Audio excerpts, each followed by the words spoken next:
This week, the state's Renewable Energy Task Force recommended that New York increase its use of wind, solar, and other renewable energy sources. To that end, scientists at the University at Albany are hard at work trying to make solar energy more affordable for consumers. Some Capital Region homeowners have been willing and able to spend tens of thousands of dollars installing solar cell arrays. This one that we showed you back in October cost the homeowner around $11,000 after tax breaks and incentives. But for many, that out-of-pocket expense is still out of reach.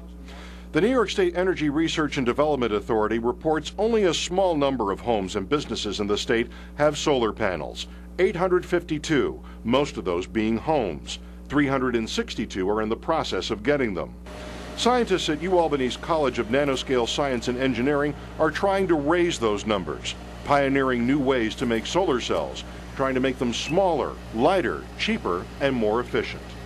It's close to a $10 to $12 billion industry today, and it's continued with more solar being introduced in countries like Germany, and now the U.S. has started to embrace solar as well. That number is expected to grow exponentially in the coming years. This is an old-style solar cell. It's big, it's about as heavy as my dining room table, and it's expensive, about $400. With installation, you're talking about $800.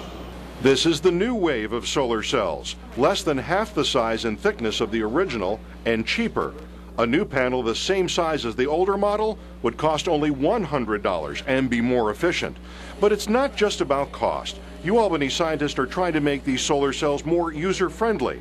They've been experimenting with stainless steel and polymers, much more flexible than the brittle silicon wafers currently in use.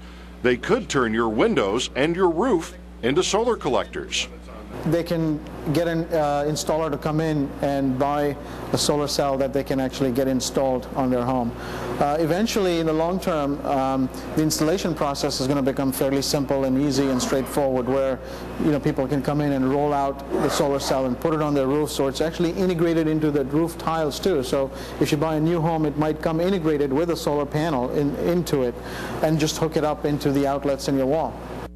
Dr. Haldar says that these new solar cells should be on the market within the next 3 to 6 years.